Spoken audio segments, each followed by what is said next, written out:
Gambia participates, the Election Watch Committee, the Edward Francis Small Center for Rights and Justice, and concerned Gambians at a press conference on Wednesday regarding the National Assembly's recent decision to revoke Clause 14 from the Election Bill 2021. This clause, which allows Gambians living abroad to vote in public elections, was crucial to ensuring the political rights of the diaspora. The 1997 Constitution of the Gambia, under Section 26, guarantees the political rights of Gambians, including the right to vote and be elected.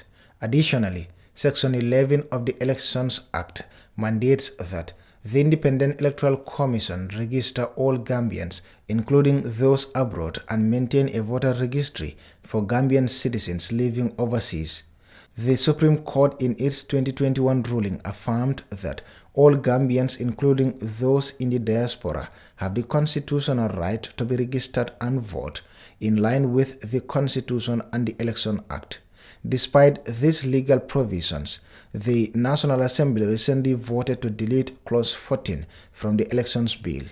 Mar Nyang, Executive Officer of Gambia Participates, stated that this press conference was organized to clarify the situation and urge members of the National Assembly to reinstate Clause 14 in the ongoing discussion on the election bill. Clause 14 of the election bill is not incompatible with Section 39 of the 1997 Constitution.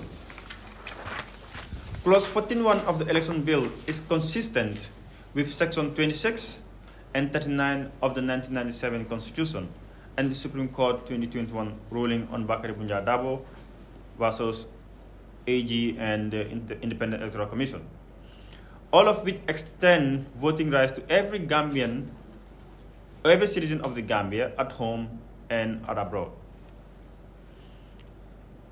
In addition, Clause 14 provides for the further legal guidelines for the IEC to formulate rules in facilitating the registration and voting of Gambians living outside the Gambia. Why Clause 14 should be reinstated? 1. Clause 14 aligns with the 1997 Constitution and the 2021 Supreme Court ruling.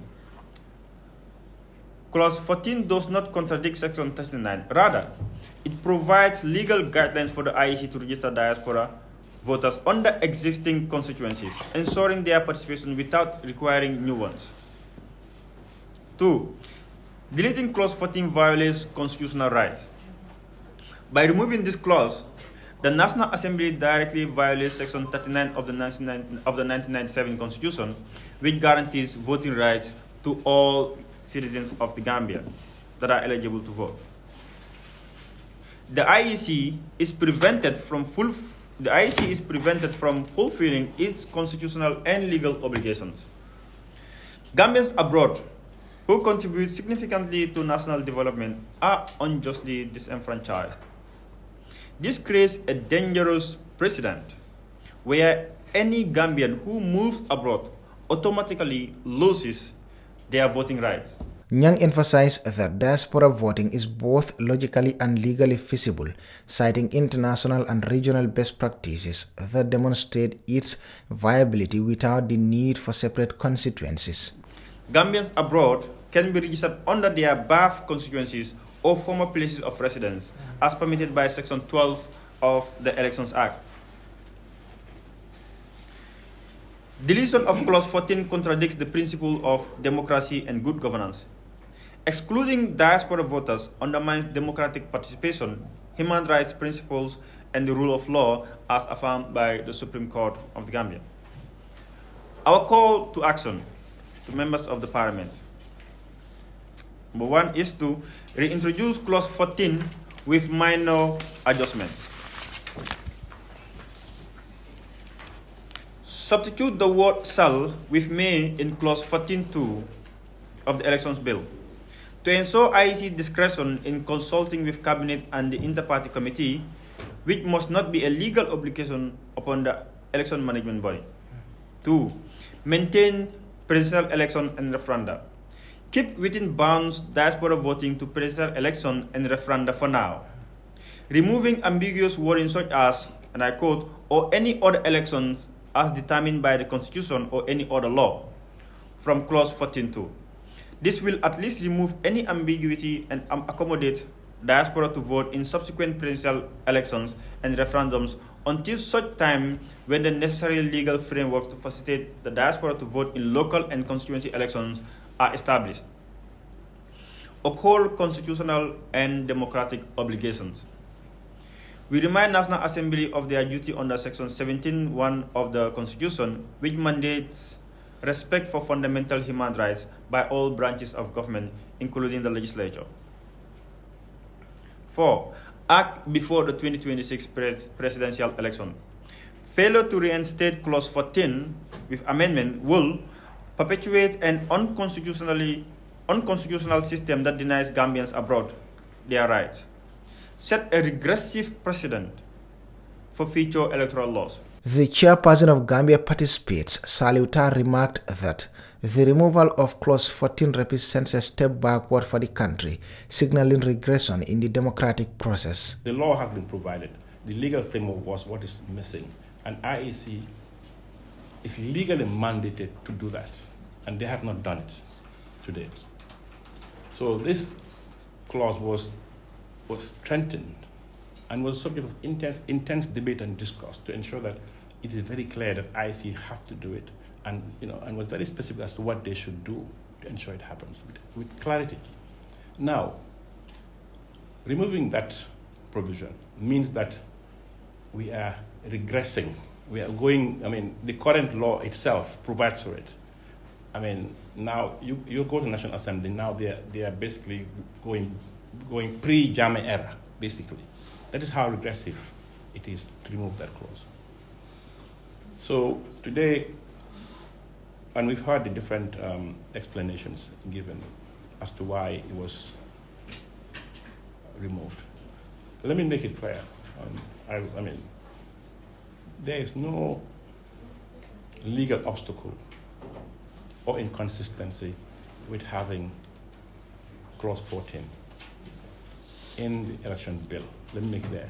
There is no legal inconsistency. It is not inconsistent with the Constitution. That bill was brought in by the executive through the Minister of Justice. It was drafted and presented through the Minister of Justice. The Minister of Justice is Chief Legal Advisor of government. The Minister of Justice will not bring any bill that is not in line with the Constitution. This bill went through committee, and committee in the recommendation left Clause 14 in it. The committee had extensive consultations.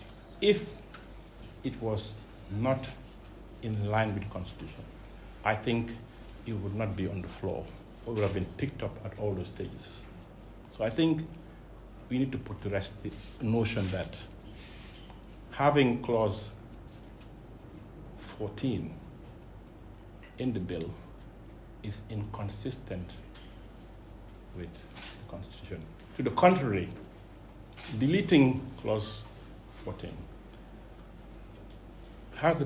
is potentially unconstitutional, because Section 100, I think, 2 and sub C of the Constitution makes it clear that the legislative power of the National Assembly does not extend to making laws that will negate pre-existing rights of citizens or rights provided affirmed by a court of law.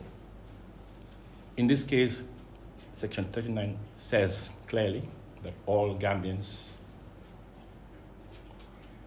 have a right to vote, and Supreme Court has clarified the law, this provision, that this means all Gambians, regardless of where you live. So as it stands, the Supreme Court being the apex court and the final court, meaning the Supreme Court's decision is final as to what the law is. There's no doubt that diasporans have a right to be registered and to vote in elections. So for National Assembly now to take out a provision that would, in effect, deprive the government of the right, or dilute that right, or restrict that right, that is also potentially not in line with the Constitution. Nyang also stressed that the exclusion of Clause 14 directly infringes upon the constitutional rights of Gambians abroad and disregards the Supreme Court's verdict. This decision effectively de-enfranchises nearly 250,000 Gambians living overseas, many of whom have long fought for the right to vote and continue to make significant contributions to the nation's economy. Gambia participates and its partners are calling for the immediate reintroduction of Clause 14 with minor amendments to ensure that Gambians abroad can participate in the 2026 presidential election and future referenda. Reporting for Kerfatu, I am Buba Gajigo.